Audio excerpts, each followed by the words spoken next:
শুধু তাই নাই, এই কোরবানির পশুতে যতগুলো পশম থাকবে প্রতিটা পশমের বিনিময়ে একটা করে নেকি হবে, একটা করে গুনাহ মাফ হবে, আর একটা করে মর্যাদা আমি আল্লাহ তারে বাড়াই দিব। বলেন সুবহানাল্লাহ। আল্লাহর কাছে কুরবানিটা তার মান মর্যাদা বেড়ে যাবে। কিয়ামতের ময়দানে পুলসিরাতের রাস্তাটা আমার ভাইয়ারা বড় ভয়ঙ্কর রাস্তা। নিচের দিকে দাও দাও দাও করে আগুন জ্বলতে থাকবে, উপরে চুলের চেয়ে চিকন বেলেটের চেয়েও ধারালো একটা রাস্তা আল্লাহ নির্মাণ করে দেয়া। বান্দাদেরকে বলবে, বান্দা জান্নাতে চলে যাও। এই জান্নাতে যাওয়ার রাস্তাটাই পুলসিরাতের রাস্তা। আমার ভাইয়েরা, আপনার কুরবানি যদি আল্লাহ কবুল করে থাকেন, এই কুরবানির বাহনের পিঠের উপরে চড়া আপনার আমলের মাত্রা যদি ভালো থাকে, আপনার যদি ইখলাসের মাত্রা ভালো থাকে, কুরবানির পশুর চামড়ার উপরে ওইটা আল্লাহর জান্নাতে চলে যাবেন। বলেন সুবহানাল্লাহ। কারিমে আল্লাহ পাক বলেন, ফাসাল্লি লিরাব্বিকা ওয়ানহার, হে নবী আপনি আপনার রবের জন্য কুরবানি করুন এবং নামাজ পড়ুন। তো কুরবানি করা আল্লাহ পাকের নির্দেশ। আল্লাহ রাব্বুল আলামিন এই কুরবানির নির্দেশ কেন দিয়েছেন? আল্লাহ পাক দেখতে চান বান্দার অন্তরে আমি আল্লাহর ভালোবাসা কেমন, আমি আল্লাহর ভয়, আমি আল্লাহর হুকুমের সম্মান কেমন করে, সেটা আল্লাহ পাক দেখতে চান। বলেন সুবহানাল্লাহ। আল্লাহ বলেন, লা ইয়ানালুল্লাহা লুহুমুহা ওয়ালা দিমাউহা ওয়ালাকিন ইয়ানালুহু তাকওয়া মিনকুম। তোমরা একটি কুরবানির পশু জবাই করো, এর রক্ত মাংস কিছুই আমি আল্লাহর কাছে পৌঁছাই না, বরং তোমাদের অন্তরের মধ্যে যে আল্লাহর ভয়, এটা আল্লাহর কাছে পৌঁছাই। বলেন সুবহানাল্লাহ। কুরবানির চামড়াটা আমরা মাদ্রাসায় দান করে দিই, অত অসহায় মানুষকে দান করে দিই, গোশতগুলো আমরাই খাই। আল্লাহর লাভটা কি? আল্লাহ দেখতে চাইলেন বান্দার আন্তরিকতা কতটুকু, আমি আল্লাহর হুকুমকে কতটুকু ফলো করি। বলেন সুবহানাল্লাহ। এজন্য কুরবানি হবে আল্লাহর জন্য। কার জন্য? আল্লাহ বলেন, ইন্না সলাতি ওয়া নুসুকি ওয়া মাহইয়ায়া ওয়া মামাতি লিল্লাহি রাব্বিল আলামিন। হে নবী আপনি বলে দিন আপনার উম্মতদেরকে আমার নামাজ, আমার কুরবানি, আমার হজ, আমার যাকাত, আমার বেঁচে থাকা, আমার মরে যাওয়া সব কার জন্য? আল্লাহর জন্য। সব হবে আল্লাহর জন্য। আপনি আমার সাথে দুশমনি করবেন, ওটা আল্লাহর জন্য। আমার সাথে বন্ধুত্ব করবেন, এটাও কিসের জন্য? আল্লাহর জন্য। আল্লাহকে বাইরে রেখে, আল্লাহর হুকুমকে বাইরে রাখা কিছু মানুষকে খুশি করার জন্য আমার বিরোধিতা করবেন, আমি মাজলুম, কিয়ামতের ময়দানে আল্লাহ আপনাকে ঠিকই সাইজ করবে। কথা বুঝতে পারছেন ভাই? এই জন্য কারো বিরোধিতা করার আগে, কারো প্রতি হিংসা করার আগে, কাউকে অপমান করার আগে একবার চিন্তা করবেন যে আসলে লোকটা দোষী কিনা, তার ব্যাপারে হিংসা করা যায় কিনা, তার ব্যাপারে বিরোধিতা করা যায় কিনা, এটা আপনি দেখেন। সম্মানিত বন্ধুগণ, আমার ভাইরা, আমার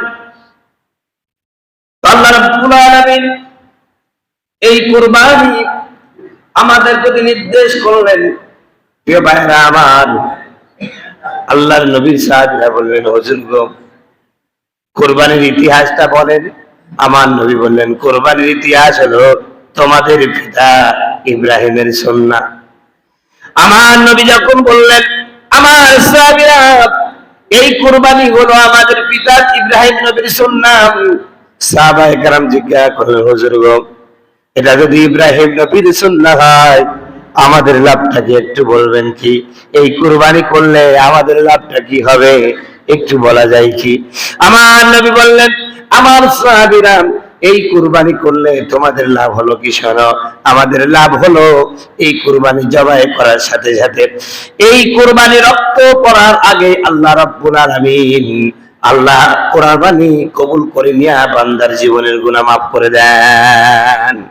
শুধু তাই নয়, এই কুরবানির পশুতে যতগুলো পশম থাকবে প্রতিটা পশমের বিনিময়ে একটা করে নেকি হবে, একটা করে গুনাহ মাফ হবে, আর একটা করে মর্যাদা আমি আল্লাহ তারে বাড়াই দিব। বলেন সুবহানাল্লাহ।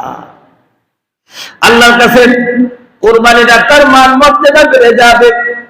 কিয়ামতের ময়দানে পুলসিরাতের রাস্তাটা আমার ভাইয়েরা বড় ভয়ঙ্কর রাস্তা, নিচের দিকে দাও দাও দাও করে আগুন জ্বলতে থাকবে, ওপরে চুলের চেয়ে চিকন বেলেটের চেয়েও ধারালো একটা রাস্তা আল্লাহ নির্মাণ করে দেয়া বান্দাদেরকে বলবে, বান্দা জান্নাতে চলে যাও। এই জান্নাতে যাওয়ার রাস্তাটাই পুলসিরাতের রাস্তা। আমার ভাইয়েরা, আপনার কুরবানি যদি আল্লাহ কবুল করে থাকেন, এই কুরবানির বাহনের পিঠের উপরে চড়া আপনার আমলের মাত্রা যদি ভালো থাকে, আপনার যদি ইখলাসের মাত্রা ভালো থাকে, কুরবানির পশুর চামড়ার উপরে ওইটা আল্লাহর জান্নাতে চলে যাবেন। বলেন সুবহানাল্লাহ। সম্মানিত বন্ধুগণ, আমার ভাইয়েরা, আমার কুরবানির একটি বিরাট ইতিহাস যেটা কোরআনের মধ্যে আল্লাহ পাক রেকর্ড করেছেন। নবী ইব্রাহিম আলাইহিস সালাম যখন বয়স সন্ধিখানে পৌঁছায়া গেছেন, জীবনের সন্ধ্যা বেলায় আল্লাহর কাছে দোয়া করে দিলেন, আল্লাহ, আমি হয়ে গেছি বৃদ্ধ, আমার স্ত্রী বড়ই বৃদ্ধা হয়ে গেছে, তুমি যদি চাও একটা সন্তান আমারে দিতে পারো, ওই সন্তানটা আমার পরবর্তীতে আমার দায়িত্ব পালন করবে, তোমার নবুয়তের দায়িত্ব পালন করবে। বলেন সুবহানাল্লাহ। আল্লাহ গো, একটা সন্তানকে দেবা তো? আল্লাহর কাছে দোয়া করলেন, রব্বি হাবলি মিনাস সালিহিন, আয় আল্লাহ, আমাকে একটা নেক সন্তান দান করো, আমাকে একটা নেক সন্তান দান করো। আল্লাহ রাব্বুল আলামিন বলছেন, বান্দারে, ও ইব্রাহিম, আমি তোমার দোয়া কবুল করে নিলাম। আমার আল্লাহ বললেন, ফাবাশশারনাহু বিগুলামিন হালিম। ইব্রাহিমের বয়স যখন 120 আর স্ত্রীর বয়স যখন 98, এই বয়সের একদম শেষ সন্ধ্যা বেলায় আল্লাহ পাক ইব্রাহিমকে বললেন, আমি তোমাকে একটা সুন্দর ধৈর্যশীল সন্তানের সুসংবাদ দিচ্ছি। বলেন সুবহানাল্লাহ। কত বছর বয়সে? স্ত্রীর বয়স 98, স্বামীর বয়স কত? 120 বছর। এই বয়সে তো সন্তান পৃথিবীর কোথাও হয় না। আল্লাহ যদি দেয়, আল্লাহ তাও পায়। কথা বলুন ঠিক কিনা? কোন বাপ মা ছাড়াও আল্লাহ সন্তান সৃষ্টি করেন। আদম আলাইহিস সালামের কোন বাবা মা ছিল? কথা কন না কেন? আদম আলাইহিস সালামের কোন বাবা মা ছিল? বাবা মা ছাড়াই আদম আলাইহিস সালামকে আল্লাহ পাক সৃষ্টি করেছে। আবার নারী ছাড়াও আল্লাহ মানুষ সৃষ্টি করতে পারেন। হযরত হাওয়া আলাইহিস সালামকে কোন নারী ছাড়াই সৃষ্টি করেছেন। কথা বলুন ঠিক কিনা? আবার বাপ ছাড়াও আল্লাহ সন্তান সৃষ্টি করতে পারেন। হযরত ঈসা রুহুল্লাহকে কোন বাপ ছাড়াই জন্ম দিয়েছে। আল্লাহ তাআলার মহা কুদরত, সব রকম নিদর্শন পৃথিবীতে রেখে দিয়েছে, বান্দার জন্য আমি আল্লাহকে ভুলে না যাই। ওয়া আলা কুল্লি শাইইন কাদির। আল্লাহ বলেন, আমি সব বিষয়ে ক্ষমতাবান, সব বিষয়ে ক্ষমতাবান। এমন কোন বিষয় নাই যে বিষয়ে আমার ক্ষমতা নাই। বলেন সুবহানাল্লাহ। সম্মানিত বন্ধুগণ, আমার ভাইরা, আমার আল্লাহ রাব্বুল আলামিন বলেন, বান্দা, আমি তোমাকে একটা ধৈর্যশীল সন্তানের সুসংবাদ দিলাম। সন্তান হয়ে গেল। এই বয়সে অনেক অনেক অনেক সাধনা করার পরে, অনেক চিকিৎসা করার পরে, অনেক কবিরাজের যাওয়ার কাছে পরে 10-20 বছর পরে যেই দম্পতির সন্তান হয়, ওই সন্তানের প্রতি বাবা মার ভালোবাসা একটু বেশি থাকে না কম থাকে? বছর বছর যাদের বাচ্চা হয়, ওই বাচ্চাগুলোর তুলনায় যাদের 20 বছর পরে একটা বাচ্চা হয়েছে, ওই বাচ্চার প্রতি কেয়ারিংটা, ওই বাচ্চার প্রতি ভালোবাসাটা কিন্তু পিতামাতার বেশি থাকে। হযরত ইব্রাহিম আলাইহিস সালামের ব্যাপারেও ব্যতিক্রম হলো না। ইব্রাহিম আলাইহিস সালাম ওই যে শেষ বয়সে একটা সন্তান পাইছে, সন্তানটাকে খুব বেশি ভালোবাসে, খুব বেশি ভালোবাসে।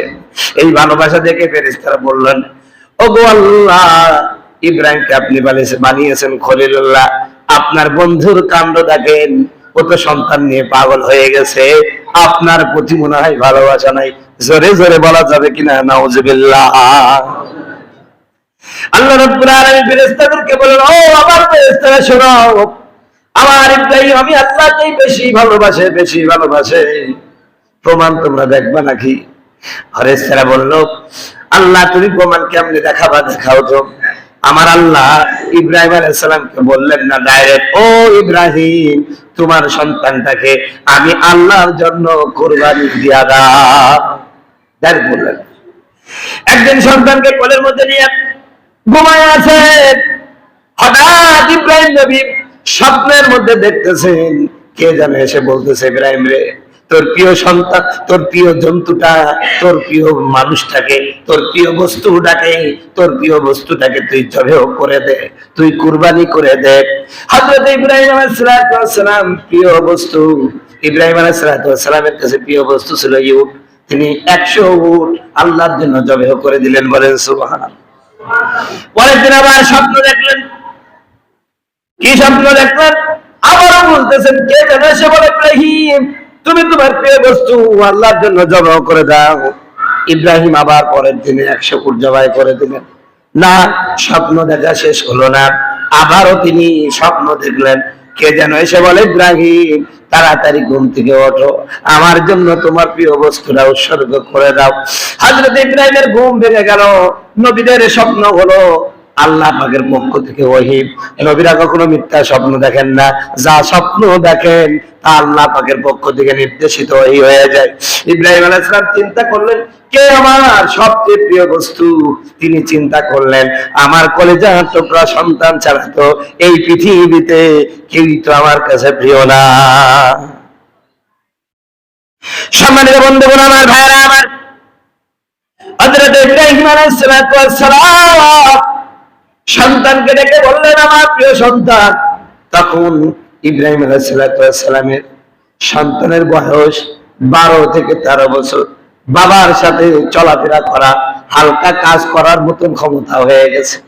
ছোট্ট বাচ্চাটাকে নিয়ে ইব্রাহিম আলাইহিস সালাম কত জায়গায় ঘরেন, কত কথা বলেন, কত গল্প গুজব করেন। হযরত ইব্রাহিম আলাইহিস সালাম সন্তানকে ডাকতে বলেন, বাবারে فلما بلغ معه السعي قال يا بني إني أرى في المنام أني أذبحك فانظر ماذا ترى।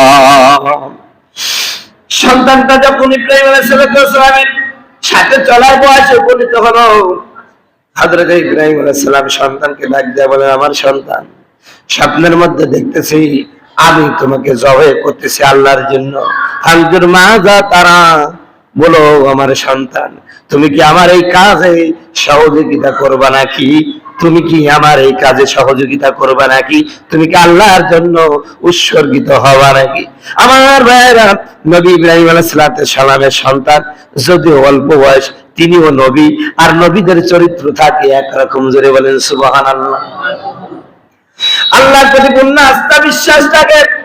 ওই যে কুলিম সাপ দেখেছেন, বুকরা সাপ গুলো দেখেছেন, ডিমে থেকে বের হওয়ার পরে মায়ের মতন একটু শরীরে আঘাত লাগলে ফুল দিয়ে ওঠে, কথা বলুন ঠিক কিনা? নবীরা ছোট্ট হতে পারে কিন্তু ছোটকাল থেকে, অল্প বয়স থেকে নবীদের মধ্যে আলাদা বৈশিষ্ট্য পাওয়া যায়, বলেন সুবহানাল্লাহ। আমার নবী মুহাম্মদ সাল্লাল্লাহু আলাইহি ওয়াসাল্লাম এই পৃথিবীতে যখন মায়ের পেট থেকে পড়লেন, আমার ভাইয়েরা, আমাদের সন্তানরা মায়ের পেট থেকে পড়ার সময় অমনি ট্যাগ করে উঠে, কান্না করে উঠে। আমাদের নবী মুহাম্মদ সাল্লাল্লাহু আলাইহি ওয়াসাল্লাম মায়ের পেট থেকে পড়ার পরে তিনি, আমার ভাইয়েরা, আমরা যেমন সেজদা থেকে মাথা উঠাই, আমার নবী মুহাম্মদ সাল্লাল্লাহু আলাইহি ওয়াসাল্লাম সেজদা অবনত অবস্থায় মায়ের পেট থেকে পড়েছেন। সেজদা অবনত অবস্থায় মায়ের পেট থেকে পড়ে মাথাটা উঁচু করে তিনি সর্বপ্রথম বলেছেন আল্লাহু আকবার, আল্লাহু আকবার, বুকরাতাও ওয়া আসীলা। আল্লাহ নবী মুহাম্মদ সাল্লাল্লাহু আলাইহি ওয়াসাল্লাম জন্মে দুনিয়াতে আসার পরেই সর্বপ্রথম কান্না করেন নাই, প্রথম আওয়াজটা হলো আল্লাহু আকবার। জোরে বলেন সুবহানাল্লাহ। তাই ইব্রাহিম আলাইহিস সালামের সন্তান ইসমাঈল আলাইহিস সালাম যদিও ছোট্ট বয়সের একটা সন্তান, কিন্তু নবী, তিনিও তো নবী হবেন। আল্লাহ পাক বলেছেন না, ও নবী আমি আপনাকে একটা উত্তম ধৈর্যশীল সন্তানের সুসংবাদ দিচ্ছি। তিনিও তো নবী, নবীর মতন উত্তর দিলেন। যখনই বললেন ফানজুর মাযা তারা, আমার সন্তান ইসমাঈল, আমি তো আল্লাহর জন্য তোমাকে জবাই করতে চাচ্ছি। কি ব্যাপার? তোমার অভিমত কি? সন্তান জবাব দেন, ক্বালা ইয়া আবাতি ফাল মা তুমার। আয় আল্লাহর নবী, ওগো আমার সদ্য পিতা শুনেন, আপনি যা আদিষ্ট হয়েছেন, আল্লাহ আপনাকে যা নির্দেশ করেছে আপনি তা বাস্তবায়ন করে ফেলেন। জোরে বলেন সুবহানাল্লাহ। আল্লাহ আপনাকে যা নির্দেশ দিয়েছেন আপনি তা বাস্তবায়ন করেন। সম্মানিত বন্ধুগণ, আমার ভাইয়েরা, শুধু এতটুকু বলে ক্ষান্ত হলেন না। হযরত ইসমাঈল আলাইহিস সালাম, ছোট্ট শিশু ইসমাঈল আলাইহিস সালাম বলছেন, শোনেন বাবা, সাতাজিদুনি ইনশাআল্লাহু মিনাস সাবিরিন। আয় আমার বাবা, আপনি আমাকে জবাই করবেন, আমি আপনার অবাধ্য হব না, আপনার কাছে অসহযোগিতা করব না, বরং আপনি আমাকে একজন ধৈর্যশীল সন্তানের অন্তর্ভুক্ত পাবেন। বলেন সুবহানাল্লাহ। আমাকে একজন ধৈর্যশীল সন্তান হিসাবে পাবেন। সম্মানিত বন্ধুগণ, আমার ভাইয়েরা, আমার একজন সন্তানের পক্ষ থেকে বাবার প্রতি যদি সন্তানের এই বার্তা থাকে, বাবা গো, আমি আপনার সন্তান, আপনি আমাকে যেভাবে চালাবেন আমি সেইভাবে চলবো, আপনি যা বলবেন আমি মেনে নেব। এর চেয়ে বড় পাওয়া একজন পিতার চেয়ে আর কিছু হতে পারে না। একজন সফল বাবা। আমাদের সমাজের সন্তানগুলো, বাবা উত্তর মেরু, সন্তান হলো দক্ষিণ মেরু, কথা কয় না। সন্তান বাবাকে সম্মান করে না, আবার বাবাও হয়েছে সেই রকম, সন্তানকে সেইভাবে গড়ে উঠানোর চেষ্টাও করে না। সন্তানকে ভালোবাসতে হবে। অন্যায় পথে গেলে ছোট কাল থেকেই আপনি তাকে গাইড দেন, তাকে শাসন করেন, তাহলে আশা করা যায় 90% সন্তান ভালো হতে পারে। গাইড দেওয়ার পরও কিছু সন্তান খারাপ হবে, ওগুলো খারাপ হওয়ার জন্যই তৈরি হয়েছে। কথা বুঝতে পারছেন তো? যে কথা বলছিলাম আমার ভাইয়ারা, আল্লাহ রাব্বুল আলামিনের হাবিব খলিল হযরত ইব্রাহিম আলাইহিস সালাতু ওয়াস সালাম সন্তানের কথায় তিনি সাহস পেলেন। জবাই করার জন্য মিনা প্রান্তরে যাচ্ছেন, শয়তান কিন্তু সব কাজে লেগে আছে। দেখবেন আমাদের সমাজে কেউ কিছু ভালো কাজ করবে, ওর পিছনে সবাই লাগে, কথা কয় না। কিন্তু যে খারাপ কাজ করে তার পিছনে কোনোদিন শয়তানকে লাগতে দেখেছে? কেন লাগে না? ও জানে আমার দলেই তো আছে, এজন্য শয়তানের পিছনে লাগে না, ভালো মানুষের পিছনে সবাই লাগে। সম্মানিত বন্ধুগণ, আমার ভাইয়ের, আমার হযরত ইব্রাহিম আলাইহিস সালাম তার স্ত্রীকে, ইসমাঈল আলাইহিস সালামের মাকে, বিবি হাজরাকে বললেন, হাজরা, আমার সন্তানটাকে সুন্দর করে গোসল করায় দাও, সুন্দর করে সাজায় গোছায় দাও। মাঝখানে তিনি একটা ছুরি নিয়েছেন, ইসমাঈল আলাইহিস সালামকে জবাই করবেন। মিনা প্রান্তরে রওনা হয়ে গেছে। শয়তান এসে সর্বপ্রথম হাজিরা আলাইহিস সালামকে বোঝানোর চেষ্টা করবেন, কারণ মেয়েদেরকে বোঝানো সবচাইতে বেশি সহজ। আজকে সমাজে পরকীয়া প্রেম আছে কি না? কেন জানেন? কারণ এই পরকীয়াটা হচ্ছে নারীদেরকে কেন্দ্র করে, এদেরকে বোঝানোটা খুব সহজ হয়। আর এর জন্য সহযোগিতা করছি আমি, আপনি। আমরা বিশ্বাস করছি আমার ভাইকে, আমরা বিশ্বাস করছি আমার প্রতিবেশী চাচাকে, আমরা বিশ্বাস করছি আমার বন্ধুকে। ভাবির সাথে কথা বলে, আপনার বৌমার সাথে কথা বলেন, আপন বৌমা না কিন্তু সেই বৌমাই হয়ে যাচ্ছে পরবর্তীতে কি বউ। কারণ 2-5 দিন যাইতে যাইতে এক সময় আর বৌমা থাকে না, শ্বশুরও থাকে না। এমনকি নাউজুবিল্লাহ মিন যালিক, জামাই শাশুড়ি নিয়ে পালায়, এমন একটা সমাজে আমরা বাস করছি। জাহিলিয়াতকে ছাড়িয়ে গেছে, মক্কার জাহিলিয়াত সমাজকেও আমরা বর্তমান ছাড়িয়ে গেছি। জাহিলিয়াত সমাজে আপন মার সাথে কেউ জেনা করে নাই, এখন তাইও করে, নাউজুবিল্লাহ। এমন একটা খারাপ সমাজে আমরা পদার্পণ করেছি। সম্মানিত বন্ধুগণ, আমরা এই পৃথিবীতে এসেছি, শয়তান কাকে সবসময়, শয়তান সর্বপ্রথম কাকে ম্যানেজ করেছিল? একজন নারীকে, হাওয়া আলাইহিস সালামকে ম্যানেজ করেছে। একজন পুরুষকে ঘায়েল করার জন্য একজন নারী যতটা সহজে পারে, হাজারো পুরুষ ততটা সহজে পারে না। এজন্য আল্লাহ পাক বলছেন, ইন্না কাইদাকুন নাযীব, এই পৃথিবীতে সবচেয়ে নারীর ষড়যন্ত্র সবচেয়ে মজবুত, সবচেয়ে শক্তিশালী। পক্ষান্তরে শয়তানের ষড়যন্ত্রকে আল্লাহ দুর্বার বলেছে, ইন্না কাইদা শয়তান, ইন্না কাইদাকুন নাযীব, মেয়েদের ষড়যন্ত্র সবচেয়ে বড়। পক্ষান্তরে ইন্না কাইদা শয়তানের যায়ীব, আর শয়তানের ষড়যন্ত্র হলো দুর্বল। শয়তানের চেয়ে বড় ষড়যন্ত্র করতে পারে কারা? নারীরা।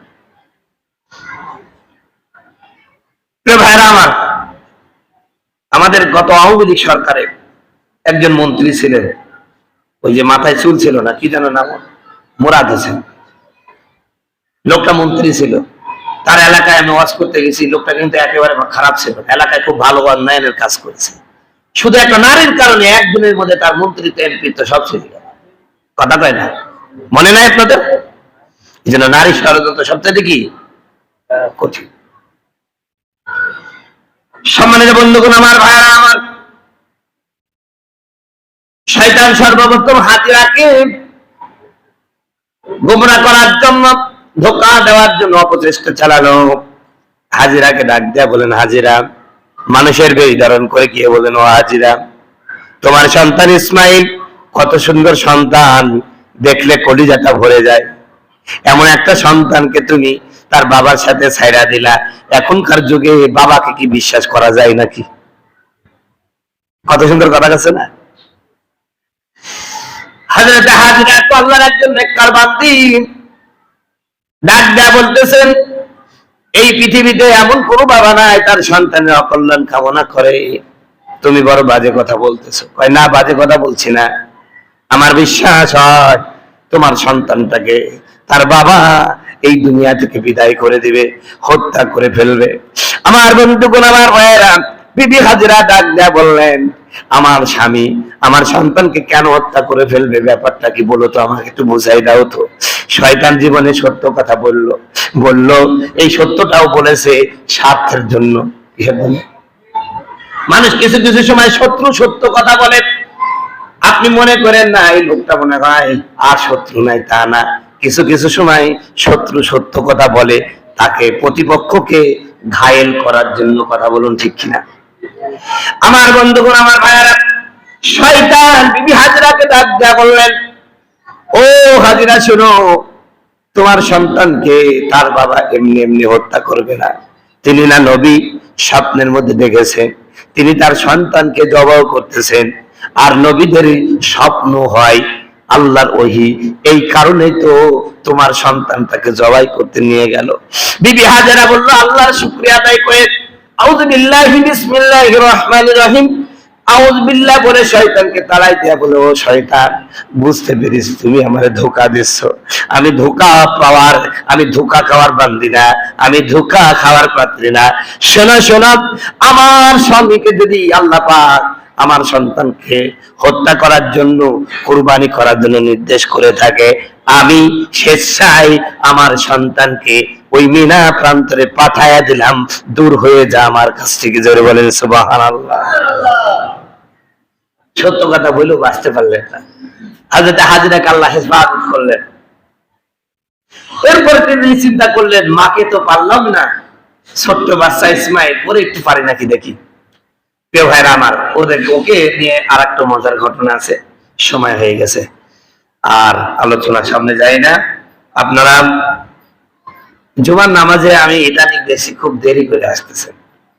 ও ভাই, জুমার নামাজ তো পড়তেই আসবে, একটু আগে আসলে ভালো হয় না? অবস্থা ভালো না, কখন আপনারা গ্রাম ছেড়ে চলে যায়, দু একদিন একটু ওয়াজ শুনি নেন। কথা বুঝতে পারছেন?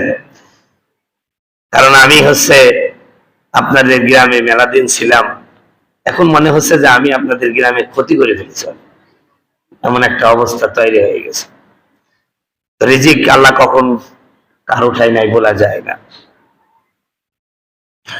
তবে আমি দোষ নিয়ে যাব না, আমি আমার জায়গায় কতটুকু মেহনত করছি এটা আপনাদের দেখাই, তারপরে যাবো ইনশাআল্লাহ। আসসালামু আলাইকুম ওয়া রাহমাতুল্লাহ। ভাই কথা বলবেন?